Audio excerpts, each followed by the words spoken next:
अस्सलामुअलैकुम वरहमतुल्लाहि वबरकातुहू। नाज़रीन मोहतरम, 6 दिसंबर 1992 को कभी भी बुलाया नहीं जा सकेगा, क्योंकि इस दिन बाबरी मस्जिद के गुंबद व मीनार क्या टूटे थे कि मुसलमानों के दिलों पर हथौड़ा चला था। तब भी इस मुस्लिम कौम ने सब्र किया, और अब जब यहाँ मंजर भी तमीर हो गया तब भी सब्र करके दिल ही दिल में सिसकियाँ ले रहे हैं। बर-ए-आज़म एशिया के मुनफरिद जमहूरी मुमलकत हिंदुस्तान एक गुलदस्ता था, जहाँ पर हर एक शहरी को मुल्क के ऐवान ने मुकम्मल तौर हकूक़ दिए हैं। लेकिन अब हालत कुछ कदरे मुख्तलिफ है।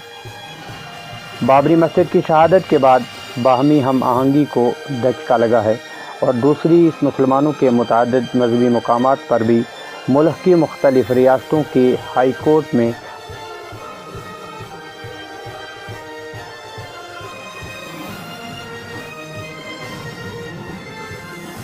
केस दायर करके मुसलमानों के सब्र का पैमाना मज़ीद लबरेज करने की कोशिश की जा रही है, जो कि मुल्क और यहाँ के मकीनों के लिए किसी भी सूरत अच्छा नहीं है।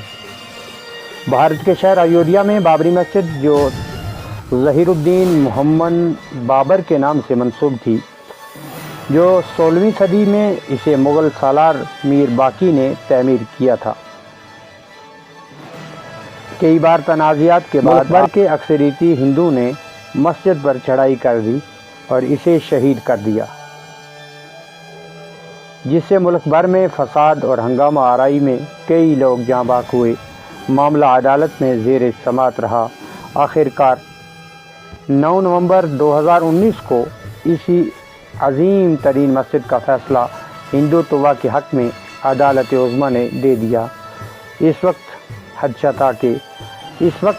था कि मुल्क में सूरत हाल कशीदा और फसाद बर्पा होगा, लेकिन मुस्लिम तंजीमों और उलमाए किराम की अपील पर आवाम ने सब्र किया, और वज़ीर आज़म हिंद ने हज़ारों हिंदू पंडितों को बुलाकर इज्तिमाई पूजा करवाई और सोने की ईंट से राम मंदिर की संग बुनियाद रख दी।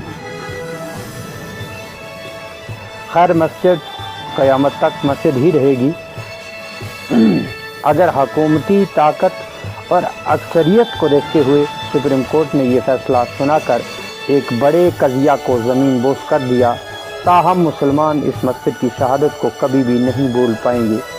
मुल्क में मुस्लिम आबादी के साथ साथ दीगर अक़लीती बरादरियों का तहफ़्फ़ुज़ यकीनी बनाते हुए मजहबी मकामात को भी तहफ़्फ़ुज़ फराहम करना हुकूमत वक्त का अहम फरीज़ा है,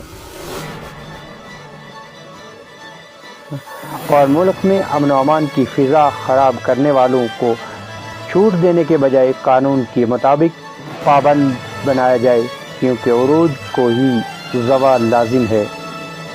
इस वीडियो के हवाले से आपकी क्या तासुरात हैं, कमेंट बॉक्स में तहरीर फरमा कर साथियों तक शेयर करें, ताकि हर एक इस्तिफ़ादा हासिल कर सके।